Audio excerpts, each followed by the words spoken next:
दिन बारिश अचानक बहुत तेज हो गई। श्यामलाल एक बड़े पीपल के पेड़ के नीचे रुक गए।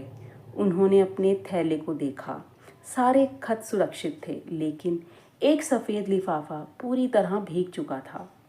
उन्होंने उसे बहुत संभाल कर निकाला। स्याही फैलने लगी थी। उन्होंने तुरंत अपनी जेब से रुमाल निकाला और उसे धीरे धीरे सुखाने लगे। तभी पास खड़े एक युवक ने पूछा, चाचा, एक खत के लिए इतनी चिंता क्यों?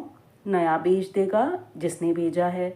श्यामलाल ने उस लिफाफे को सीने से लगाते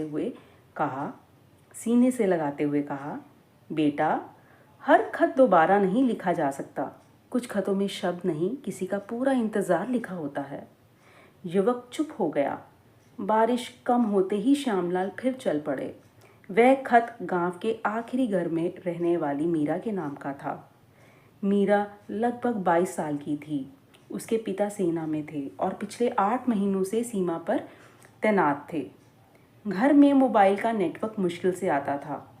फ़ोन पर बात महीनों में एक बार हो पाती, इसलिए पिता हर महीने एक पत्र ज़रूर भेजते थे। मीरा हर सोमवार दरवाजे पर बैठकर डाकिये का इंतज़ार करती। उस दिन भी वह सुबह से सड़क की ओर देख रही थी। दूर से जैसे ही श्यामलाल की साइकिल दिखाई दी, उसके चेहरे पर मुस्कान आ गई। लेकिन जब उसने देखा कि डाकिया पूरी तरह भीग चुका है और वह दौड़कर बाहर आई।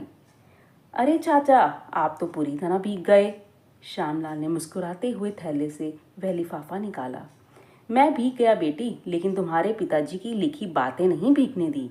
मीरा ने कांपते हाथों से खत लिया। उसकी आंखें भर आई। उसने देखा कि लिफाफा बाहर से भीगा था, लेकिन अंदर रखा पत्र सूखा था।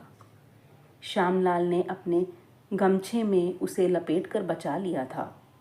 मीरा ने उसी समय पत्र खोला।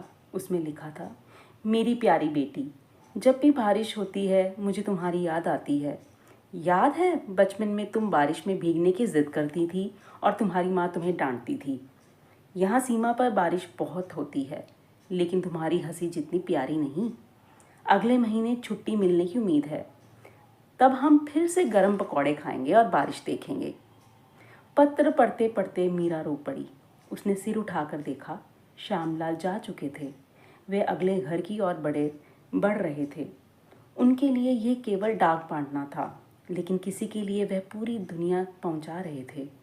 कुछ सप्ताह बाद पूरे गांव में दुखद समाचार आया। मीरा के पिता सीमा पर ड्यूटी निभाते हुए शहीद हो गए थे। पूरा गांव शोक में डूब गया।